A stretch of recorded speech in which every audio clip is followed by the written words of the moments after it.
Losing a pet is like losing a piece of your heart. If you're struggling with grief, you're not alone. At mydogdied.com, we understand the pain and are here to support you. Visit us today and find comfort, guidance, and a community that cares. We received a letter from someone who has lost their pet and have allowed us to share their story so that it will help other listeners deal with the loss of their pet. Remember, if you like this video, please support us with a like, subscribe, and share. Hello, friends. This is Don Barnes, your host here at mydogdied.com.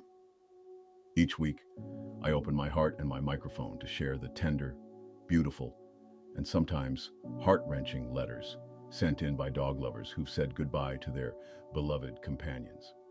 Today's letter comes from Heather, a 47-year-old from Menlo Park, California, who recently lost her dog, Sadie, a 16-year-old Samoyed.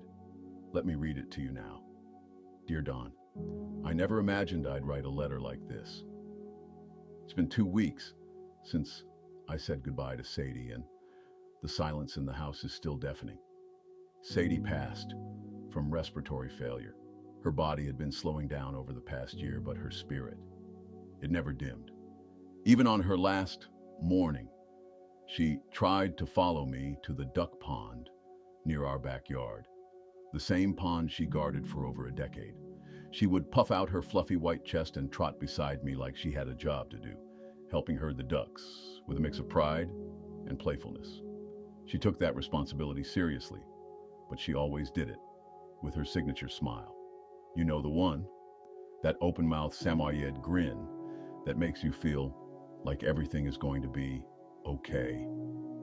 Sadie came into my life when I was 31 and newly divorced. I'd just moved back to Menlo Park to start fresh. A friend introduced me to a rescue organization, and that's where I found her, a 6-month-old cloud of fur with the brightest eyes I'd ever seen. From the moment we locked eyes, she chose me. Or maybe she recognized that I needed her more than I realized. She was with me through everything. When my dad passed, Sadie curled up next to me for days, only leaving my side when I had to eat or shower. When I started my garden business, she was my co-pilot, my mascot, even my comforter after hard days.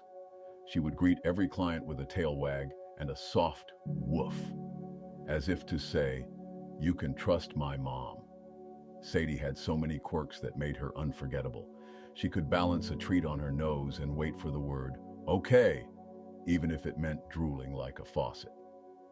She would talk back when I asked her about her day, with a series of hilarious howls and huffs that always cracked me up. But her favorite thing, without a doubt, was her duck herding. The neighbors thought it was funny at first, but soon they came to see it as her calling. Sadie kept those ducks in line better than any farmer's border collie ever could. When her breathing started to become labored, I knew time was running short.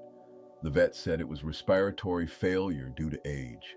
We tried medication, short walks, keeping her comfortable. But one morning she looked at me with tired eyes and lay down in the grass by the pond. That's where she took her last breath, in her favorite spot, surrounded by the sounds of the ducks she loved. I found mydogdied.com during one of those long, tearful nights where I just needed someone, anyone, to understand what I was feeling. The stories you read, the letters, the voices of others grieving their dogs, they made me feel less alone. They reminded me that love like this doesn't end. It transforms. Thank you, Don, for giving us this space to remember. With love, Heather. As I fold Heather's letter, I can't help but sit here a moment longer, picturing Sadie, noble, playful, devoted, herding ducks with purpose and grace. It's amazing how a dog's life, lived fully and loyally, can leave such a massive space when it ends. Heather, thank you for sharing your story. Your words brought us into Sadie's world. And now we carry a piece of her spirit with us too. And to everyone listening, know that grief is the price we pay for a love so pure, so generous, that even in its absence, it still fills the air. Until next time, this is Don Barnes, holding space for your stories and remembering with you. Your love for your pet never fades, and neither should your support. If you're grieving, don't go through it alone. Visit mydogdied.com or call us at 855-925-2658 and connect with those who truly understand. Healing starts here. Remember, if you like this video, please support us with a like, subscribe, and share. If you have a story that you would like to tell us, email us. Your stories at mydogdied@gmail.com.